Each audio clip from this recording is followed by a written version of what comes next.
Hello friends, so this is part 2 of physical quantities and measurement, and today we are going to start with relative density.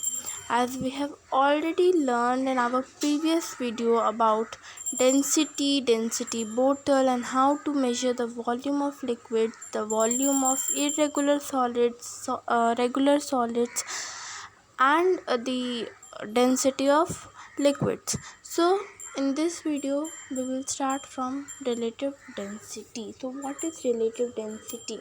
Relative density basically means the ratio between the density of a substance to the density of water. Okay, so relative density of a substance is defined as the ratio of the density of the substance to the density of water. The symbol is Rd. Thus, relative density of a substance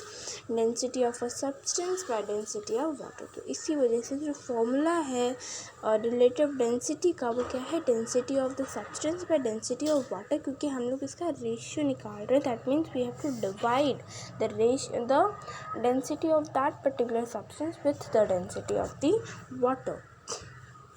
ना for example, जैसे कि अगर हम लोग लें कि iron का density 7.8 ग्राम per centimetre cube है, और हम लोग को पता है कि वाटर का डेंसिटी 1 ग्राम पर सेंटीमीटर क्यूब होता है, तो रिलेटिव डेंसिटी क्या हो जाएगा? Density of iron bye density of water which is 7.8 gram per centimetre cube by 1 gram per centimetre cube which is 7.8. और यहाँ पे कोई यूनिट नहीं लगता रिलेटिव डेंसिटी में, क्योंकि ये रेशियो है, रेशियो का कोई यूनिट नहीं होता है. One thing to be remembered is, जब हम लोग रेशियो निकाल रहे हैं तो दोनों का सेम यूनिट होना चाहिए, ताकि यूनिट्स कैंसिल हो जाए और जो आंसर आएगा उसमें कोई यूनिट ना बचे, because this is a ratio. उसके बाद, but density of a substance is the mass of 1 centimetre cube of that substance. Therefore we can also express the relative density of a substance as follows.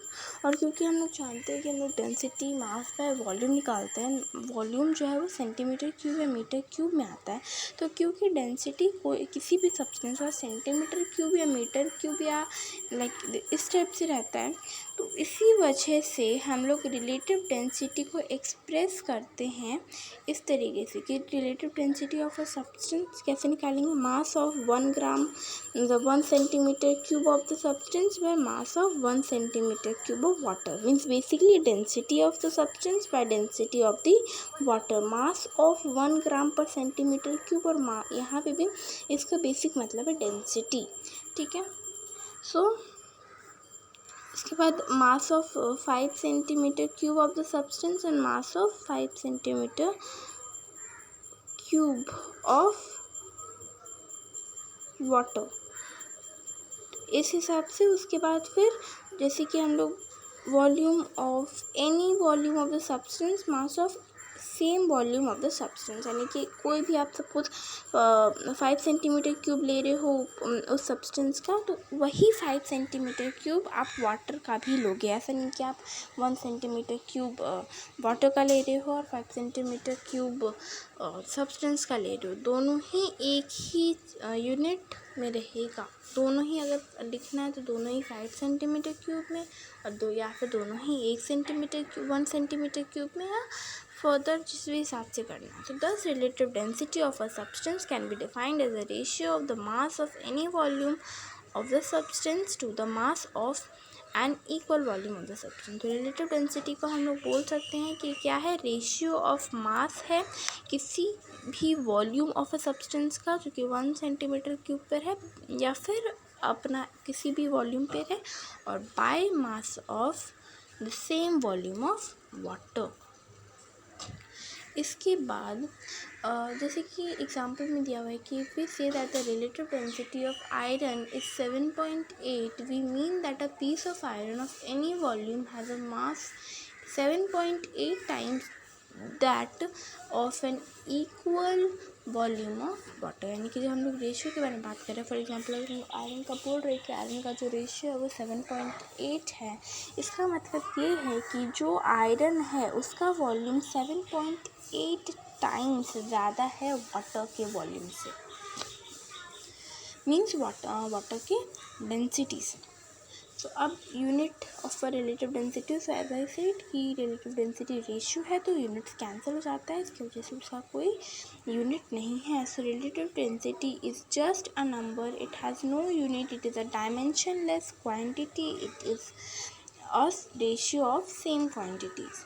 Then measurement of relative density of a liquid, यानी कि अगर हम लोग को liquid की relative density निकालना है तो हम लोग क्या करेंगे, सेम मेथड अप्लाई करेंगे, mass of liquid by mass of equal volume of water.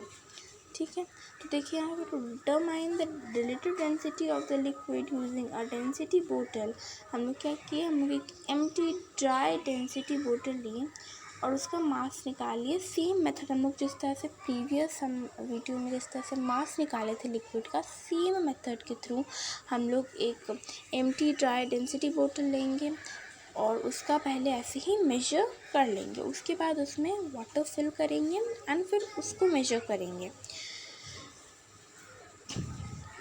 सो उसके बाद फिर जो एम्प्टी एंड द ड्राई बोतल है तो फिल द बोतल again completely with the given liquid and insert the stopper, again the extra liquid of if any will overflow through the hole in the stopper, dry and measure the mass of the bottle again, suppose mass now is m3 ग्राम। तो फिर से 10 इसे फिर से हम क्या लेंगे कि वाटर का हम निकाल देंगे एंड उसके अंदर कोई और लिक्विड फिलअप कर देंगे और फिर जो मास आएगा बोतल प्लस लिक्विड का उसको हम लोग m3 मान लेंगे। अब हम लोग क्या करेंगे, to find the mass of water, हम लोग बोतल प्लस वाटर का माइनस कर देंगे एम्प्टी बोतल से, ताकि हम लोग को सिर्फ वाटर का मिल जाए मास। तो मास of water m2 minus m1 and mass of liquid m3 minus m1।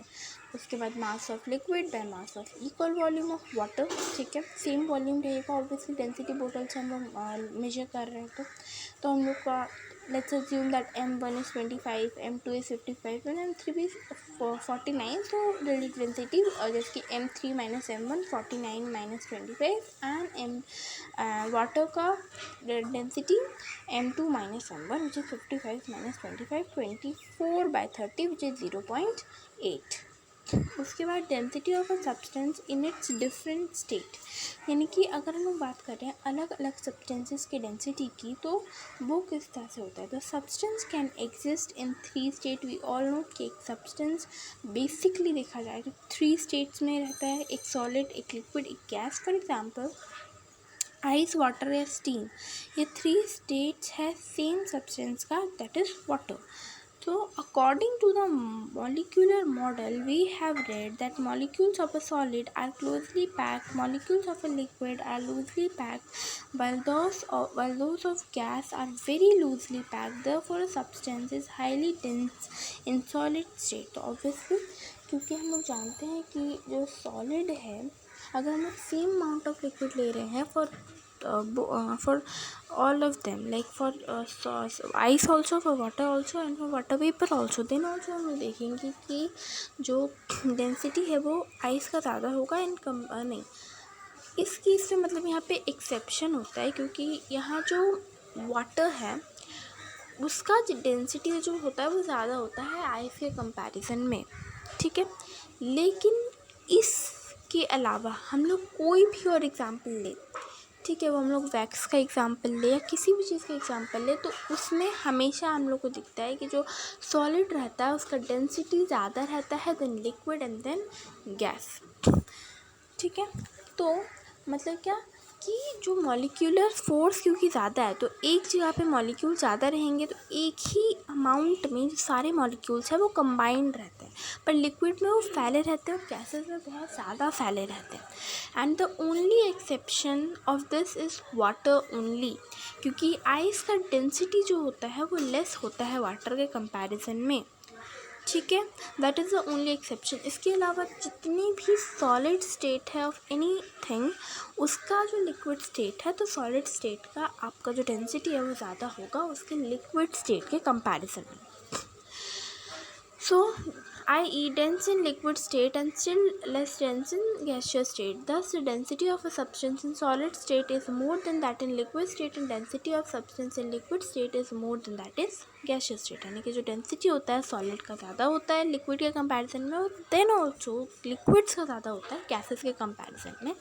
The only exception is water. The density of ice is less than water क्योंकि density of ice 0.917 gram per centimetre cube है, जबकि water का 1 ग्राम per centimetre cube है. That of steam is 0.00057 gram per centimetre cube, and the table above gives the density of relative density of some common substances. तो ये कुछ common relative density और density of substances है.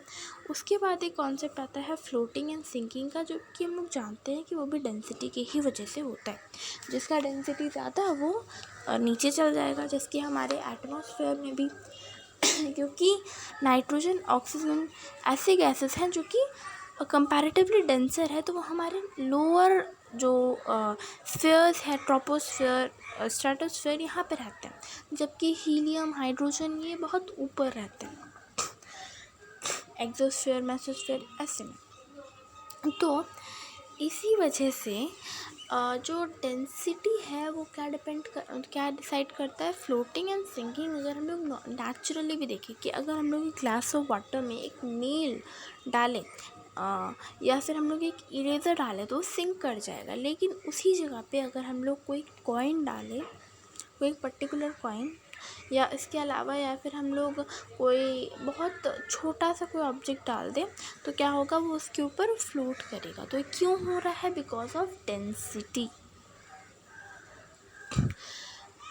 If we place a piece of cork and an iron nail on the surface of water, we notice that the cork floats while the nail sinks. तो अगर हम लोग cork और नील डाल रहे हैं तो कॉर्क हम लोग देखेंगे कि फ्लोट करेगा और नील सिंक कर जाएगा. सो density of cork is less than the density of water, while the density of iron of which a nail is made up of is more than the density of water.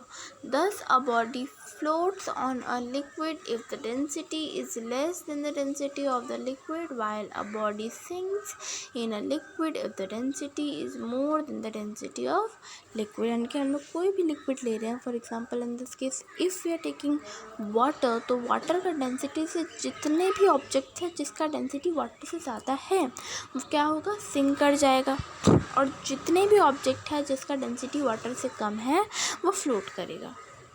Some examples: a solid iron ball with a density 7.86 gram per centimeter cube will sink in water while a density of 1.0 gram per centimeter cube. The same in ball will float in mercury which has density of 13.6 gram centimetre cube. यानी कि अगर हम लोग एक glass में water ले और दूसरे में मर्करी ले और हम लोग एक आयरन बॉल ले जिसका डेंसिटी 7.86 ग्राम होता है, तो हम लोग देखेंगे कि वाटर में तो ऑब्वियसली वो सिंक कर जाएगा. क्यों? क्योंकि वाटर का जो डेंसिटी होता है वो 1 ग्राम पर सेंटीमीटर क्यूब होता है, which is less than the density of the iron ball. But at the same time अगर हम लोग वहाँ पे मर्करी ले जिसका डेंसिटी 13.6 ग्राम पर सेंटीमीटर क्यूब होता है, तो हम लोग देखेंगे कि जो आयरन है वो फ्लोट करेगा. क्यों? क्योंकि आयरन बॉल का डेंसिटी कम है मर्करी से. ठीक है. इसके अलावा एक स्मॉल कॉर्क जो है वो फ्लोट करेगा वाटर में क्योंकि उसका डेंसिटी लेस होता है then the density of water, whereas an iron nail will sink in water because the density of iron is more than the density of water. ठीक है. तो आयरन नेल सिंक कर जाएगा, cork float करेगा क्योंकि iron nail का density ज़्यादा होता है then the water, whereas cork का कम होता है देन दी वाटर. ठीक है. उसके बाद प्रिंसिपल ऑफ फ्लोटेशन. फ्लूइडेशन का मतलब हम लोग को पता है, राइट. फ्लूइडेशन मतलब क्या होता है? फ्लूइडेशन का मतलब क्या होता है? फ्लूइडेशन मीन्स कि फ्लोट करना. ठीक है. तो जो ऑब्जेक्ट फ्लोट करता है उसका भी सर्टेन प्रिंसिपल्स होता है, प्रॉपर्टीज़ होता है. क्या होता है? When a body is completely और partially immersed in a liquid, the following two forces act. The weight of the body W acting vertically downwards, the force has tendency to sink the body. The buoyant force of the liquid Fb acting vertically upward, the buoyant force is equal to the weight of the liquid displaced by the vertically upward, the buoyant force is equal to the weight of the liquid displaced by the immersed part of the body. This force has a tendency to move the body up. This is why buoyant force is called upthrust. यानी कि अगर हम लोग किसी solid object के बारे में बात करें कि सॉलिड ऑब्जेक्ट किस डायरेक्शन में फोर्स देता है, तो वो सिर्फ एक या दो डायरेक्शन में फोर्स देता है, ठीक है। वेयर अगर हम लोग लिक्विड्स या गैसेस के बारे में बात करें, यानी कि अगर हम लोग फ्लूइड्स के बारे में बात करें, तो वो हर डायरेक्शन में फोर्स देता है, ठीक है। जैसे कि जो लिक्विड है, तो अगर यहाँ पे कोई ऑब्जेक्ट है, तो इसका मतलब है कि वो हर डायरेक्शन से फोर्स देगा। वो एक थ्रस्ट डाउनवर्ड्स भी लगाएगा, वो कुछ फोर्स अपवर्ड्स भी लगाएगा, वो साइडवर्ड्स भी लगाएगा, ठीक है। मतलब बेसिकली हर डायरेक्शन में वो कुछ ना कुछ फोर्स लगाएगा, ठीक है। कौन? लिक्विड। सो बेसिकली हम लोग यहाँ पे जो प्रिंसिपल ऑफ फ्लुइडेशन है, वहाँ पे हम लोग दो के बारे में बात करेंगे। दो ऐसे फोर्स जो कि वाटर लगाता है। क्या क्या? सबसे पहला जो है वो है कि जो वेट है बॉडी का, जो एक्टिंग वर्टिकली डाउनवर्ड, ठीक है, this force has a tendency to sink the body. यानी कि अगर हम लोग एक ऑब्जेक्ट डालें, अब उस ऑब्जेक्ट का मास क्योंकि ज़्यादा है, तो वो एक फोर्स लगाएगा वर्टिकली डाउनवर्ड्स पानी के नीचे जाने के लिए, क्योंकि उसका वेट अगर ज़्यादा है तो, अगर उसका वेट कम है तो लगाएगा, पर क्योंकि उस केस में वाटर का जो फोर्स है वो ज़्यादा हो जाएगा, इसकी वजह से वो डूब नहीं पाएगा, ठीक है। पर अगर उसका वेट ज़्यादा है तो वो ईजिली डूब जाएगा। उसके बाद जो दूसरा जो है प्रिंसिपल, वो ये है कि, या फिर हम लोग बोल सकते हैं कि जो फोर्सेस एक्ट होते हैं किसी भी ऑब्जेक्ट पे जो कि हम लोग वाटर में डाल रहे हैं, वो है कि the buoyant force of the liquid Fb acting vertically upwards, the buoyant force is equal to the weight of the liquid displaced by the immersed part of the body. This force has a tendency to move the body up. This is why buoyant force is also called upthrust. तो होता क्या है कि एक force water upward direction में भी लगाता है, ठीक है। एक फोर्स वाटर अपवर्ड डायरेक्शन में भी लगाता है, जिसको हम लोग क्या बोलते हैं? अपथ्रस्ट या फिर बुएंट फोर्स। तो उस ऑब्जेक्ट जो कि डूब रहा है, उसके लिए कुछ फोर्स अपवर्ड डायरेक्शन में भी वाटर लगाएगा उस ऑब्जेक्ट के ना आने के लिए। लेकिन अगर उस ऑब्जेक्ट का वेट ज़्यादा है तो वो अपथ्रस्ट को कैंसिल करके वो नीचे आ जाएगा, इमर्स कर जाएगा। बट एक चीज़ यहाँ पे देखने वाला है कि यहाँ पे हम लोग कोई ऑब्जेक्ट डालें तो कुछ वाटर इमर्स करेगा, कुछ वाटर अपराइज करेगा, उठेगा, राइट। हम लोग कोई भी ऑब्जेक्ट डालते हैं तो कुछ वाटर क्या करता है? ऊपर आता है, कुछ लेवल ऑफ वाटर इंक्रीज़ होता है। तो जितना वो लेवल ऑफ वाटर इंक्रीज़ होगा, वो क्या होता है? सबसे पहले तो वॉल्यूम होता है उस ऑब्जेक्ट का। दूसरा क्या होता है? दूसरा अपथ्रस्ट, ठीक है। मतलब उस ऑब्जेक्ट पे उतना ही अपथ्रस्ट लग रहा है जितना उसका वॉल्यूम है, ठीक है। तो the volume of an object is equal to the upthrust applied on it. अब यहाँ पे भी हम लोग के केसेस हो सकते हैं बहुत सारे, जिसकी एक केस जो है, अगर वेट ऑफ द बॉडी ज़्यादा है बुएंट फोर्स से, जो कि लग रहा है, जो अपथ्रस्ट लग रहा है, अगर उससे वेट ऑफ बॉडी ज़्यादा है, तो इस केस में जो रिजल्टेंट फोर्स लगेगा वो क्या लगेगा? W minus Fb। यानी कि जो वेट है बॉडी का वो उतना उससे माइनस कर देंगे बुएंट फोर्स को, जो कि डाउनवर्ड्स मूव करेगा। तो जब body will sink in the liquid to the bottom under the influence of the resultant force W minus Fb, this is shown, this happens when the density of solid is greater than the density of the liquid. तो कुछ wait है उस object का, जो भी उसका wait है वो ज़्यादा है उस लिक्विड के उस लिक्विड के जो वो लिक्विड अपथ्रस्ट लगा रहा है, तो ऑब्वियसली जो उसका वेट की वजह से अपथ्रस्ट उसका नहीं होगा, तो वो वेट की वजह से नीचे इमर्स कर जाएगा वो ऑब्जेक्ट। लेकिन कितना इमर्स करेगा ये पता लगाने के लिए हम लोग वेट माइनस अपथ्रस्ट करेंगे। क्यों? क्योंकि उतना तो उसके ऊपर फोर्स लग रहा था, पर उसका वेट उतना अपथ्रस्ट को माइनस करके कैंसिल कर दिया, तो जितना उसका वेट बचा दैट इज़ उतना ही रिजल्टेंट फोर्स लग रहा है उस ऑब्जेक्ट पे डाउनवर्ड्स डायरेक्शन में, यानी कि सिंक करने के लिए। समझ में आया? अब सेकेंड केस जो होता है वो ये है, the weight of the body W is equal to the buoyant force, यानी कि अगर जो अपथ्रस्ट लग रहा है वो इक्वल है उस ऑब्जेक्ट के वेट पे, उस ऑब्जेक्ट के वेट के, तो फिर क्या होगा? So in the case the resultant force of the body is zero, the apparent body of the body is zero, the body will float just inside the surface of the liquid. This is shown in figure. This happens when the density of the solid is equal to the density of the liquid. अब मान लीजिएगा water में जिसका जो density है वो 1 ग्राम per centimetre cube है, और मैं ऐसा ही एक दूसरा ऑब्जेक्ट ले रही हूँ जिसका डेंसिटी सेम है, ठीक है, या फिर जिसका जो वेट है वो इक्वल है किसके? जो अपथ्रस्ट लग रहा है, जिसका वेट इक्वल है जितना अपथ्रस्ट लग रहा है, क्या होगा? वेट और अपथ्रस्ट तो कैंसिल हो जाएगा, बचेगा ज़ीरो, यानी कि रिजल्टेंट फोर्स जो डाउनवर्ड्स लगेगा या जो अपवर्ड्स लगेगा वो कितना होगा? ज़ीरो। इस केस में क्या होगा? क्योंकि थोड़ा बहुत ही वेट है ऑब्जेक्ट का, इसकी वजह से object just below the water float करेगा, ठीक है, ऊपर नहीं आएगा पर just below the liquid float करेगा। इसके बाद जो तीसरा केस है वो ये है कि जब weight of the body W is less than the buoyant force, यानी कि जो अपथ्रस्ट लगेगा, जो बुओयंट फोर्स लगेगा, अगर उससे जो वेट है बॉडी का वो कम हुआ तब, तो उस केस में जो रिजल्टेंट फोर्स लगेगा, जो भी रिजल्टेंट फोर्स एक्ट करेगा बॉडी पे upwards, the body will float partially above the surface of the liquid. Only that much portion of the body will immerse inside the liquid, by which the weight of the liquid displaced F balances the total weight of the body. देखिए ये जो line है ये बहुत important है। क्यों?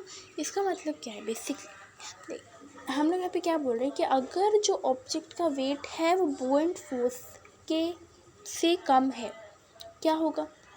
कुछ तो वेट है उस ऑब्जेक्ट का, तो उतना वेट तो बुओयंट फोर्स से कैंसिल हो जाएगा, तो उतना ऑब्जेक्ट इमर्स कर जाएगा वाटर में, और जितना उसका वेट नहीं है तो अपथ्रस्ट की वजह से उतना ऑब्जेक्ट ऊपर रहेगा, ठीक है, ताकि उतना ही ऑब्जेक्ट इमर्स करेगा वाटर में जितना उसका वेट और जो बुओयंट फोर्स है उसको सब्ट्रैक्ट करके आएगा, जो रिजल्टेंट वेट आएगा जो कि डाउनवर्ड मूव करेगा, तो उतना ही सिर्फ जो ऑब्जेक्ट है वो नीचे रहेगा, क्योंकि अपथ्रस्ट ज़्यादा है, इसकी वजह से अपथ्रस्ट की वजह से कुछ पार्ट ऑफ द सब्सटेंस ऊपर भी रहेगा लिक्विड सरफेस के, ठीक है, तो सिर्फ उतना ही पोर्शन बॉडी के अंदर लिक्विड के अंदर इमर्स रहेगा, लिक्विड जिसके वजह से जो वेट है लिक्विड का जो डिस्प्लेस हुआ है, जो वेट है लिक्विड का डिस्प्लेस हुआ है वो बैलेंस कर दे टोटल वेट ऑफ द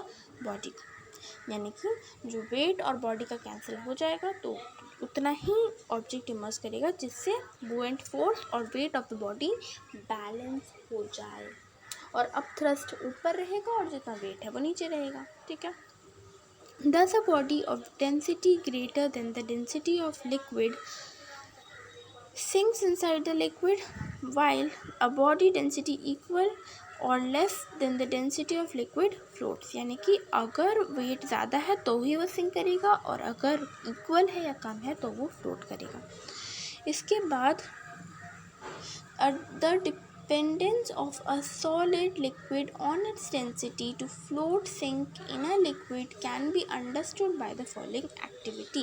तो ये एक्टिविटी किया गया है टू अंडरस्टैंड कि कौन सा ऑब्जेक्ट फ्लोट करेगा या कौन सा ऑब्जेक्ट सिंक करेगा उस पर्टिकुलर सॉलिड या लिक्विड में, ठीक है। इसके बाद लॉ ऑफ फ्लोटेशन, यानी कि फ्लोटेशन फ्लोट करने का सर्टेन लॉज होता है।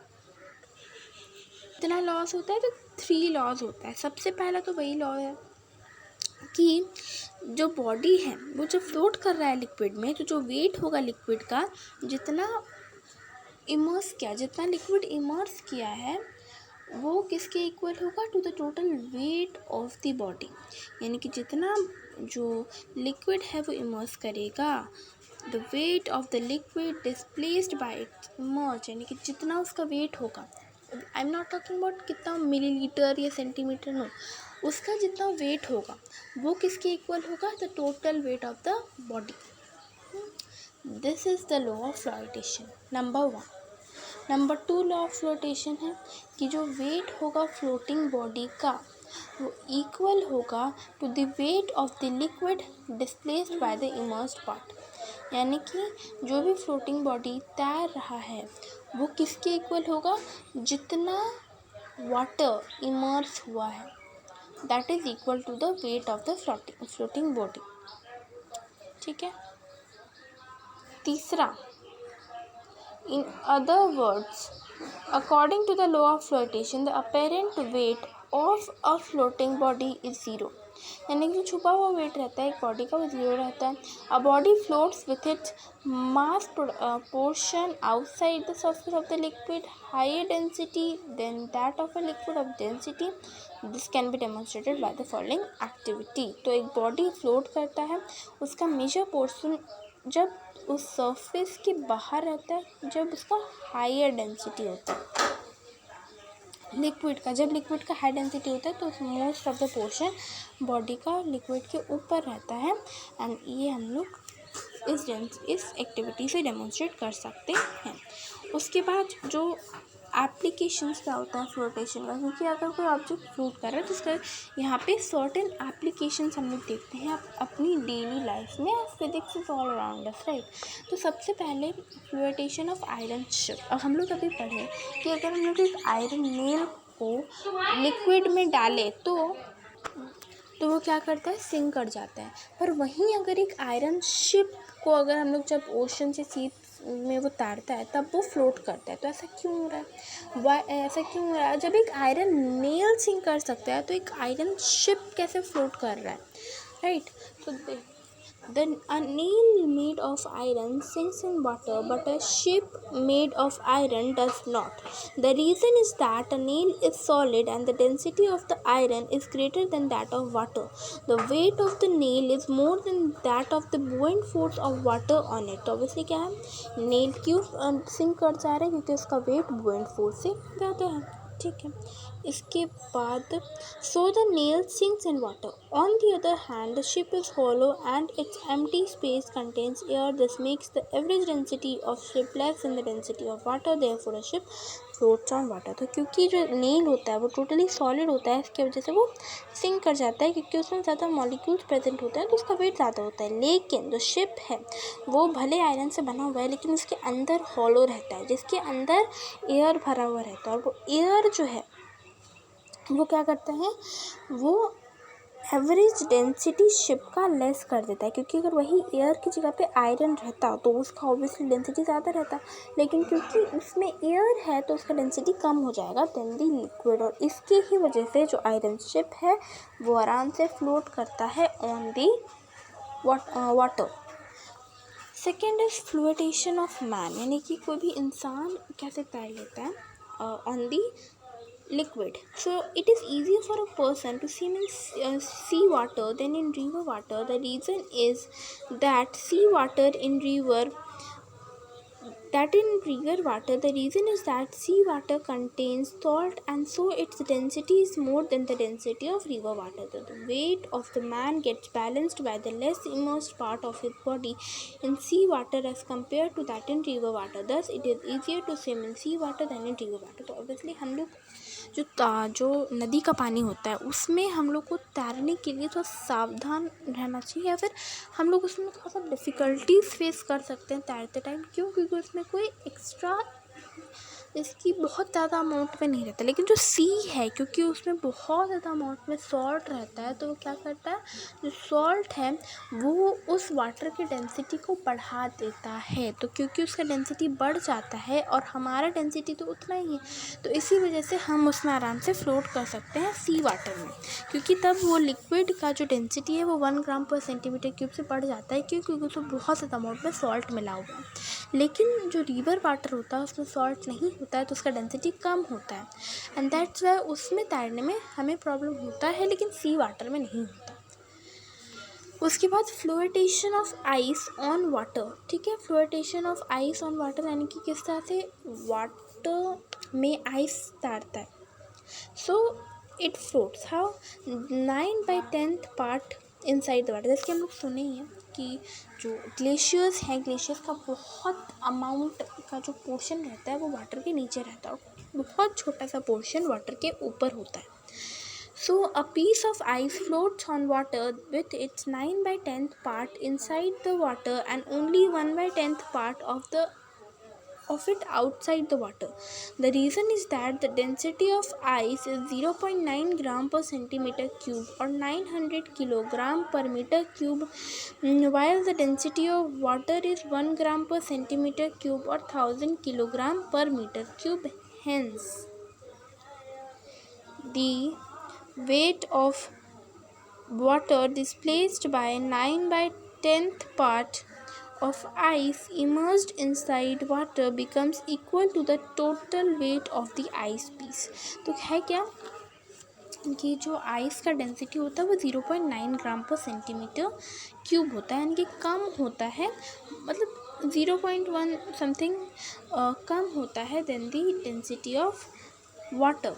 तो इसी वजह से क्योंकि इतना कम डेंसिटी है तो 0.9 और इधर 1 व्हेन गेट सब्ट्रैक्ट सिर्फ 0.1 बचता है। तो अब वो 0.1 जो है, क्योंकि वो वाटर का ज़्यादा है, क्योंकि उतना ज़्यादा अपथ्रस्ट लगाएगा वाटर, तो इसी वजह से सिर्फ उतना ही पोर्शन, सिर्फ छोटा सा 1/10 पोर्शन ही आइस का उस पर्टिकुलर लिक्विड के ऊपर रहेगा। और क्योंकि ऑलमोस्ट लाइक सेम है, सिर्फ 0.1 ही नहीं है, तो इसी वजह से जो 9/10 पोर्शन है वो वाटर के नीचे रहेगा। ठीक है, Hence, the weight of water displaced by 9/10 part of liquid immersed, इसकी ही वजह से जो आइस और जो लिक्विड का वेट है वो इक्वल हो जाता है। कब? जितना वेट नीचे गया, ठीक है, जितना 0.9 पोर्शन नीचे गया उतना तो 0.10 से सब्ट्रैक्ट हो जाएगा, लेकिन जो 0.1 ग्राम पर सेंटीमीटर क्यूब जो वाटर का ज़्यादा है, क्योंकि उतना अपथ्रस्ट लग रहा है, इसी वजह से जो ग्लेशियर है, जो आइस है, उसको थोड़ा सा ऊपर रहना पड़ेगा, वो पूरा का पूरा सिंक नहीं हो सकता क्योंकि उसका डेंसिटी कम है। इसके बाद submarine. तो a submarine can be made to dive or to rise to the surface of water as when desired. The reason is that a submarine is a watertight boat which can travel underwater like a ship.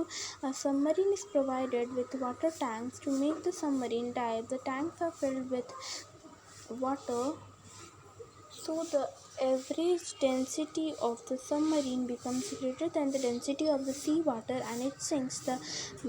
This makes the submarine rise to the surface of water. These tanks are emptied. This makes average density of the submarine less than the density of the water, so the submarine rises up to the surface of the water. तो क्या होता है कि submarine का इसमें कुछ tanks बनाया जाता है जिसमें अगर हम लोग वाटर फिल कर दे तो उसका डेंसिटी क्या हो जाएगा, ज़्यादा हो जाएगा। इसकी वजह से वो इमर्स कर जाएगा सी वाटर में, क्योंकि उसका डेंसिटी ज़्यादा हो जाएगा देन दी वाटर। बट अगर ऑन दी अदर हैंड हम लोग सारा वाटर को रिलीज़ कर दें इन दी सी, तब क्या होगा कि क्योंकि उसके अंदर एयर भर जाएगा तो उसका जो डेंसिटी है वो कम हो जाएगा then the density of water, इसकी वजह से वो राइज कर जाएगा। इसके बाद आइस बर्ड्स, तो सेम केस जो आइस में लगता है, सेम चीज़ यहाँ पे आइस बॉक्स में भी लगता है, क्योंकि बहुत huge large pieces of ice floating होते हैं आइस बर्स्ट, तो they are dangerous ships for the ships because the density of ice is 0.9 gram per centimetre cube and the density of sea water is 1.02 gram per centimetre cube and icebergs flows the sea a large portion submerged inside the water and only a little portion of it above the surface of water। और क्योंकि जो water का density है वो कितना होता है liquid का डेंसिटी है वो कितना आइस का डेंसिटी है वो कितना होता है 0.9 ग्राम पर सेंटीमीटर क्यूब, और जो सी वाटर का डेंसिटी होता है क्योंकि उसमें सॉल्ट भी है तो उसका जो डेंसिटी है वो 1.02 ग्राम पर सेंटीमीटर क्यूब होता है, यानी कि वाटर से थोड़ा ज़्यादा। तो इसकी वजह से क्या होगा कि बहुत, क्योंकि इस यहाँ पे भी बहुत माइनर ही डिफरेंस है, तो इसी वजह से बहुत कम पोर्शन जो है वो सी वाटर के ऊपर रहेगा और मेजर पोर्शन सी वाटर के नीचे। Thus, a ship can collide with the invisible part of icebergs under the surface of water. Hence, it is dangerous for ship. तो टाइटेनिक के साथ तो यही हुआ था, दिखा नहीं तो जाके टकरा गया, मोस्ट ऑफ द पोर्शन नीचे था, तो बहुत बड़ा ग्लेशियर था वो, राइट। तो यही जो है शिप्स के लिए डेंजर होता है, क्या, ग्लेशियर, आइसबर्ग्स। इसके